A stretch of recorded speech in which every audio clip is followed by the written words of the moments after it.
Olá, olá, olá! Vamos começando mais um Microscópio, nosso programa de ciências aqui no Meteoro Brasil.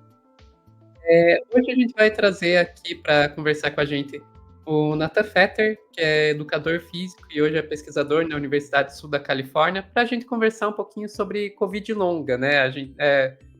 A gente já passou pela pandemia, ou talvez não, é justamente essa primeira pergunta que eu vou fazer. Natan, primeiramente, muito obrigada por vir aqui conversar com a gente. Eu queria perguntar isso para você. A pandemia acabou ou não? Porque eu vejo que as pessoas muitas vezes tratam a pandemia como algo que já passou, mas eu já ouvi gente também dizendo: não, veja bem, a pandemia nunca acabou, é a gente que se adaptou a ela. Como é que você vê essa questão? Bom, primeiro, olá a todos e a todos nos escutam e nos assistem. É uma ótima pergunta. A gente pode respondê-la de duas formas. A gente pode usar a decisão da OMS, que hoje a Covid-19 não é mais um problema de saúde pública de interesse ou de preocupação internacional, né? E isso pode, às vezes, levar a gente a entender que, de fato, a pandemia acabou. Porém, a palavra pandemia ainda ela mostra que existe um problema, né, que afeta a saúde das pessoas, e quando esse problema ele chega ao ponto que ficou, como a gente lembra, há 5 anos atrás, né, que causou todo aquele comprometimento no nosso sistema de saúde, número de mortes, número de casos, isso deixa essa noção de pandemia um pouco mais clara. Mas se a gente levar em consideração que as doenças ainda existem, né, e que ainda assim existem pessoas que são afetadas por essa doença, em todo lugar do mundo, a gente pode entender que ainda existe a Covid-19 como um problema de saúde pública. Então, dizer que acabou ou não acabou depende da definição que a gente vai utilizar. Existem outras pandemias, que não só a de Covid-19, que vão ajudar também a entender um pouco esse agravamento dos sintomas pós-infecção por Covid-19. Ok. Esses sintomas pós-infecção da Covid-19, esse seria, acho que, o ponto principal para a gente abordar nessa entrevista. Quais são eles, né? E qual a proporção disso que a gente está vendo? Não sei se você pode falar do Brasil e do mundo, né? Quais são esses problemas e o que tamanho que a gente está falando? É um tamanho bem grande. É um Tamanho bem grande. Existe, se a gente olhar 7 anos para trás, parece que é menos, né? Parece que quando a gente fala de Covid-19 é ano Parece passado. que é ontem. Acho que você falou 5 anos atrás, você falou 5 anos atrás, eu admito que eu fiquei me sentindo velha. Caramba, já foi há 5 anos, pra mim parece que é ontem. E vai fazer 7, né? Porque começou no final de 19, então já tem um tempinho. E aí, é claro, a gente, da mesma forma que evoluiu na compreensão da doença, agora a gente evolui na compreensão das consequências a longo prazo dessa doença, de alguma forma, das sequelas que ela deixou, tanto de forma indireta, como sequelas sociais, como diretas, como os sintomas persistentes, que a OMS vai então definir, né, e chamar como um Covid longa, que é uma nomenclatura, que é um nome que as pessoas já devem ter ouvido falar em algum momento ao longo desses últimos anos.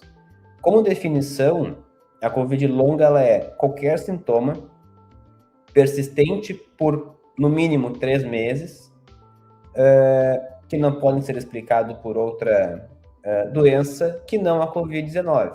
Então, por exemplo, se a pessoa pós-infecção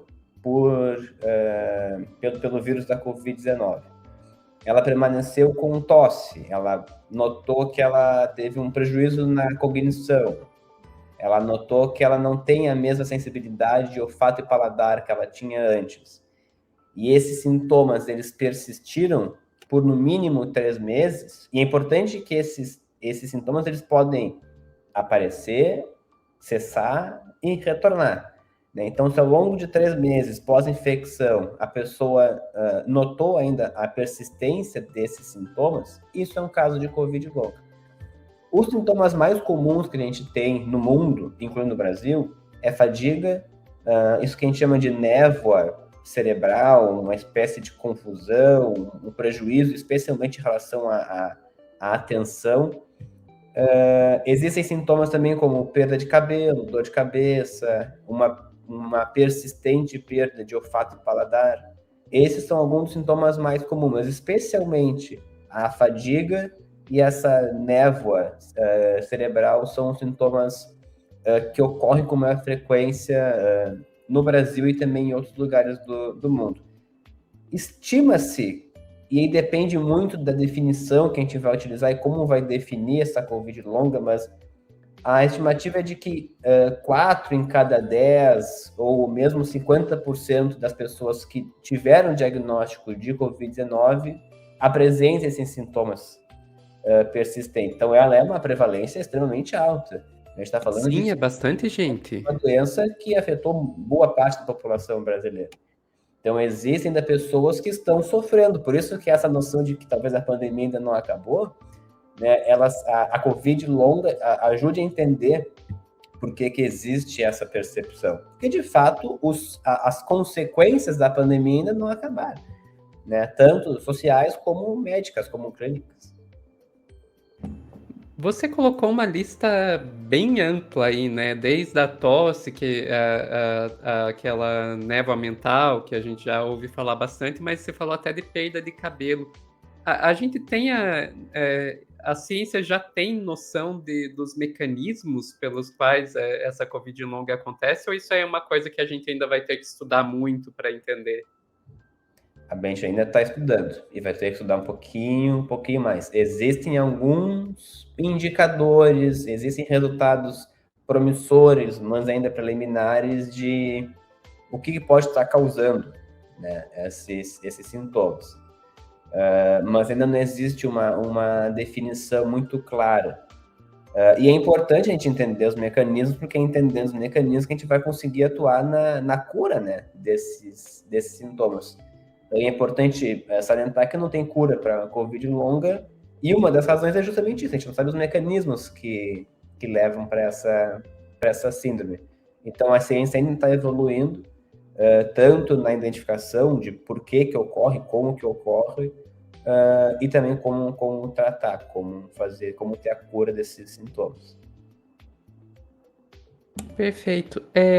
Essas mudanças que tanto a Covid longa, mas também outras mudanças que a gente viu que impactam a saúde das pessoas com relação à pandemia. Quanto disso vem diretamente do vírus? Ou tudo isso vem diretamente do vírus? Ou a gente tem outras mudanças que aconteceram na nossa sociedade que podem ajudar a explicar essas mudanças? Porque é perceptível que a sociedade antes e depois da pandemia, se é que ela acabou, né? Mas antes e depois da pandemia, ela não é a mesma. A gente mudou muito dos nossos costumes. Até essa conversa que a gente está tendo aqui, isso é uma coisa que era bem mais rara antes da pandemia. Você acha que possa existir impactos na saúde física, mental das pessoas que vieram dessas outras mudanças e não diretamente do vírus? Sim, com certeza, sem sombra de dúvida. Como tu bem colocou, a pandemia ela afetou, né, a nossa sociedade em níveis que a gente não imaginava.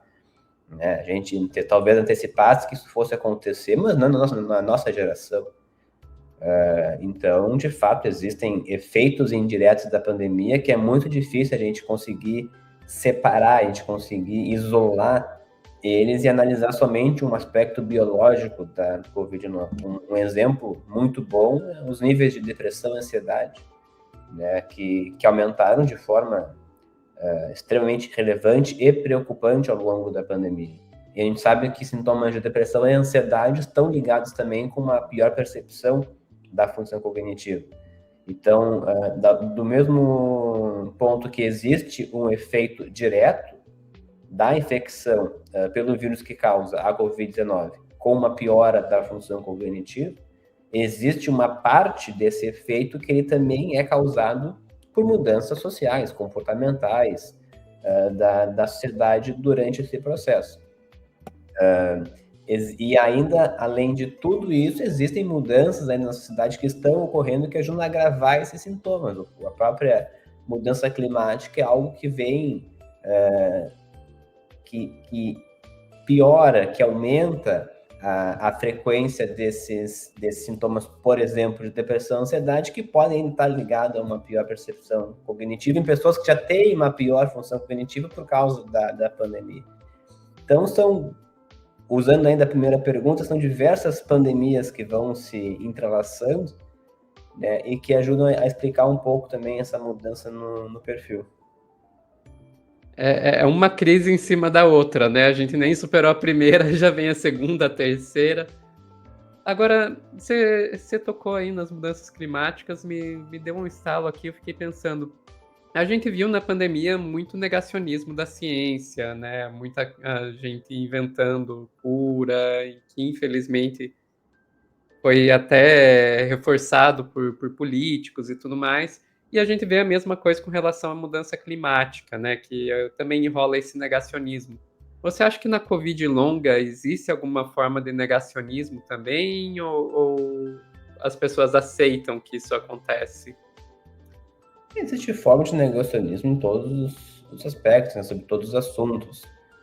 Então, com certeza, existe um impacto grande do negacionismo sobre a compreensão da Covid longa e de diferentes formas. Primeiro, se houve a não Covid, se existe ou não a Covid-19. A segunda é um negacionismo científico, de essa doença não existe, portanto, sintomas decorrentes da doença não existem. Existe um negacionismo barra estigma associado à síndrome, de que esses sintomas a força ou o impacto desses sintomas não é tão forte quanto aquilo que a pessoa está relatando. Então, existe esse estigma em negar a importância desses sintomas. Também é um ponto relevante. E, como eu falei, existe negacionismo em todos os aspectos. Então, e essa conversa que a gente está tendo, ela tem esse objetivo também de auxiliar, né, a população a ter um pouco mais de clareza sobre as principais preocupações de saúde pública, como a Covid longa. Acho que aumentar os canais de comunicação, melhorar a acessibilidade a esses canais de comunicação, como esse canal faz muito bem, é isso que vai ajudar também a reduzir o negacionismo, entre outras estratégias. Perfeito. Você já falou pra gente que não tem cura, né? A Covid longa, até porque a gente não conhece o mecanismo, então não tem cura. Mas existem ações que as pessoas possam fazer para, pelo menos, mitigar, lidar com esses efeitos, já que não pode ser eliminado? Com certeza, com certeza. Um dos primeiros estudos que a gente fez sobre Covid longa foi tentar entender quem está em maior risco para essa síndrome. Excelente pergunta. Então, a primeira coisa é ver, ok, quem está com maior risco para esse problema? E a gente viu que os fatores de risco, eles se assemelham aos fatores de risco para a Covid-19, o que faz muito sentido. Então, mulheres, pessoas em menores níveis socioeconômicos, população negra, população indígena especialmente, pessoas com condições crônicas de saúde, e também pessoas que, e já num segundo momento, pessoas que não faziam atividade física, também tinham maior risco para a Covid longa. E um ponto importante, e a gente teve a felicidade de ser um dos primeiros estudos no Brasil a mostrar isso, é uma relação dose-resposta com a vacinação. Então, quanto mais preenchida é a carteirinha de vacinação da pessoa para as vacinas de Covid-19, menor a chance dela apresentar os sintomas, mesmo tendo sido infectada pelo vírus. Então, não é só uma proteção contra a Covid, mas também contra as consequências dessa infecção que a gente viu que a vacina pode estar associada. Então, tem fatores comportamentais, como eu falei, a atividade física, hábitos alimentares, fatores de cuidados da saúde, como a vacina, que podem ajudar e muito a reduzir esses efeitos, não só a presença da Covid longa, mas como a duração da Covid longa. Porque eu falei que a Covid ela pode durar ali em torno, no mínimo 3 meses, a Covid longa, no mínimo 3 meses. Só que isso pode durar mais de um ano e meio. Tem pessoas que relatam que ainda sentem esses sintomas. Então, essa preocupação com o estilo de vida e também com a vacinação, ela reduz o tempo que, se a pessoa desenvolver, ela ainda reduz o tempo que a pessoa vai sentir afetada por esses sintomas. Levando em consideração que a Covid longa tem um impacto gigantesco, não só na saúde do indivíduo, mas também do ponto de vista econômico, né? A Covid longa ela é uma das principais causas de perda de produtividade em pessoas que tiveram infecção por Covid-19 ou pelo vírus que causa Covid-19. Então, a gente ainda tenta entender como que ela ocorre, por que ela ocorre, mas também encontrar formas de mitigar os seus efeitos. Perfeito. Você falou aí dos custos, né? Que isso do ponto de vista individual é relativamente fácil você imaginar uma pessoa que tem aí aquela névoa mental, né? Tem dificuldades de se concentrar, vai ter dificuldades de trabalhar, etc. Mas pensando num nível mais macro, existem estimativas do quanto que pode estar custando para os países essa questão da Covid longa? Que tamanho de impacto financeiro, econômico isso está tendo? Não, ainda não tem estudos robustos o suficiente para apontar isso. Saiu um estudo muito recente, coisa de semanas atrás, que conseguiu ainda captar o real impacto em relação ao número de casos de Covid longa no Brasil, ou nas principais cidades no Brasil, cidades sentinelas no Brasil, que foram achadas do estudo EpiCovid 2.0. Né? Esse estudo mostrou que a prevalência de Covid longa no Brasil ela fica em torno de 65%, maior do que aquela prevalência que eu tinha comentado antes, de 30 e 40%, mas isso pode ser pela forma que os sintomas foram avaliados. Mas, ponto 1, ela não é uma doença com uma prevalência baixa, né? 40%, 60%, ainda assim uma prevalência extremamente alta, basta a gente comparar com outras condições de saúde, diabetes, hipertensão, por exemplo. E quando tem uma doença que ela tem os impactos que ela tem individuais, é extremamente compreensível a gente imaginar que os impactos econômicos dessa doença vão ser também significativos. E uma das formas que a gente tem, então a gente precisa definir ou entender quais são, né, quantificar esse impacto, mas entender também que a Covid longa é uma doença que a gente tem que prestar bastante atenção, tanto do ponto de vista científico quanto do ponto de vista individual, né? Não cair nesse estigma de que é um sintoma comum, buscar ajuda, buscar algum tipo de ajuda no sistema de saúde para mitigar um pouco esses efeitos. A gente tá, como você está falando, vai dar 7 anos dos primeiros casos, né? Então eu imagino que a gente imagino que seja impossível a gente saber como que vai estar a Covid longa em uma pessoa depois de 10 anos, 15 anos, 20 anos, porque ninguém chegou nesse ponto ainda.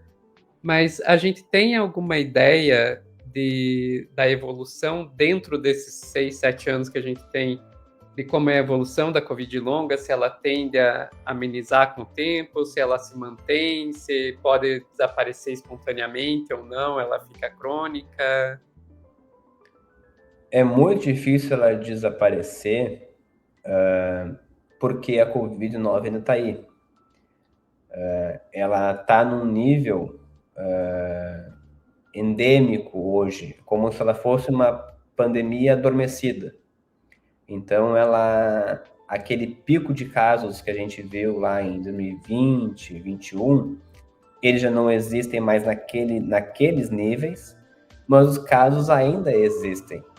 E quando os casos ainda existem e tu tem uma parcela da população que não está com o esquema vacinal completo, tem uma parcela da população que ainda é considerada em alto risco para complicações da Covid-19, tanto internações e morte, como os sintomas persistentes em casos de pacientes sobreviventes, é muito difícil a gente imaginar que essa doença ela vai terminar. Ainda do ponto de vista individual, a pessoa que já teve a doença e apresenta esses sintomas, a prevalência ela tende a diminuir com o passar do tempo. Mas mesmo olhando para o nível individual, ela não some. Os dados que a gente tem disponíveis hoje, dentro dessa limitação de tempo de acompanhamento, né, porque, como tu falou, a gente não consegue ter um acompanhamento muito mais longo do que 5 anos, por exemplo. Até porque no início da pandemia a gente não falava da Covid, não, a gente falava da Covid. A gente foi falar de longa 2023, por aí. Então, ainda assim, é um termo extremamente recente. A definição para a Covid longa em si, ela é 2024, definitivo. Então, a gente está falando de uma doença que ainda é muito recente. Mas o que a gente vê é que existe uma persistência da Covid longa, mesmo no nível individual e mesmo após 2 anos. Não é todo mundo que se sente livre da doença após esse período. Então, de fato, é um problema que a gente tem que dar a devida atenção. Existem estratégias dentro do Ministério da Saúde, dentro do Ministério de Ciência e Tecnologia, que buscam compreender melhor os seus mecanismos, fatores de risco. A gente tem um estudo no Rio Grande do Sul, que é a Cortipampa, que busca auxiliar na compreensão desses fatores. Como eu falei, a gente conseguiu identificar essa associação protetiva da vacinação, a gente conseguiu identificar outros fatores de risco e fatores que podem mitigar a doença, como a atividade física. Existe o EpiCovid 2.0, que também é um estudo extremamente recente e que mostrou que ainda assim existe uma prevalência alta desses sintomas. Então é difícil imaginar que ela vai desaparecer, porque a Covid não vai desaparecer. Isso retorna também àquela tua primeira pergunta. A Covid está aí, assim como a gripe. Então, a gente tem que levar com bastante seriedade esse quadro e prevenção, né? Não só na mudança do estilo de vida, numa melhora do estilo de vida, como cuidados com a saúde que incluem a vacinação, garantir que esteja com o esquema vacinal completo, porque isso vai ajudar bastante. Isso vai ajudar a pessoa, mesmo se for infectada pelo vírus, não só reduzir o risco de uma complicação por causa dessa infecção, como uma hospitalização, por exemplo, ou a própria mortalidade, mas também, em casos sobreviventes, reduzir o risco para a Covid-19. Perfeito. Uma pergunta para a gente já começar a direcionar para o final da entrevista. Como você avalia a ação do poder público, né, com relação à Covid longa? Existe alguma ação por parte do poder público, além das pesquisas que você já citou, para tentar lidar com isso, ou está faltando mais esforço dos governos para lidar com essa situação? Eu acho que um dos pontos principais, a gente pode atuar ou tentar compreender, né? Avaliar é sempre muito complicado, avaliar a atuação.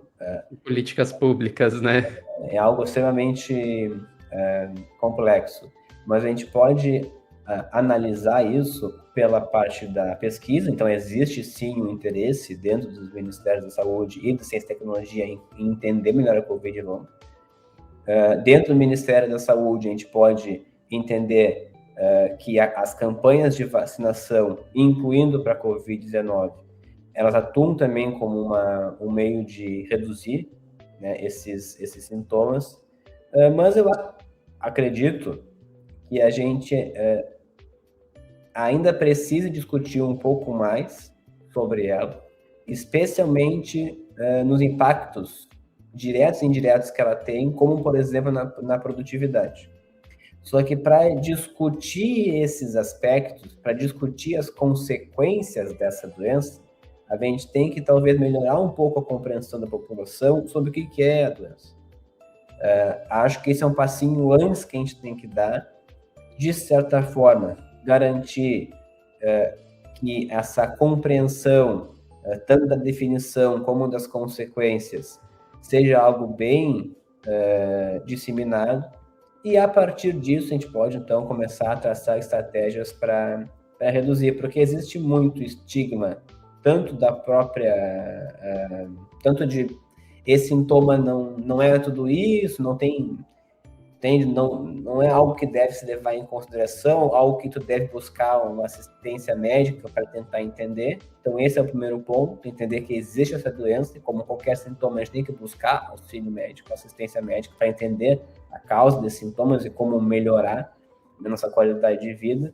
E a partir disso, então, começar a discutir políticas públicas mais eficientes. Aqui, para discutir e para criar essas políticas públicas mais eficientes, a gente tem ainda que entender um pouco melhor dos mecanismos que levam.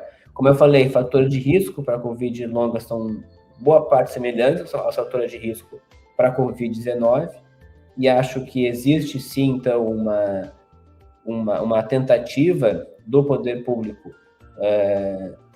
de aumentar ou melhorar a conscientização das pessoas sobre a importância do esquema vacinal e do estilo de vida.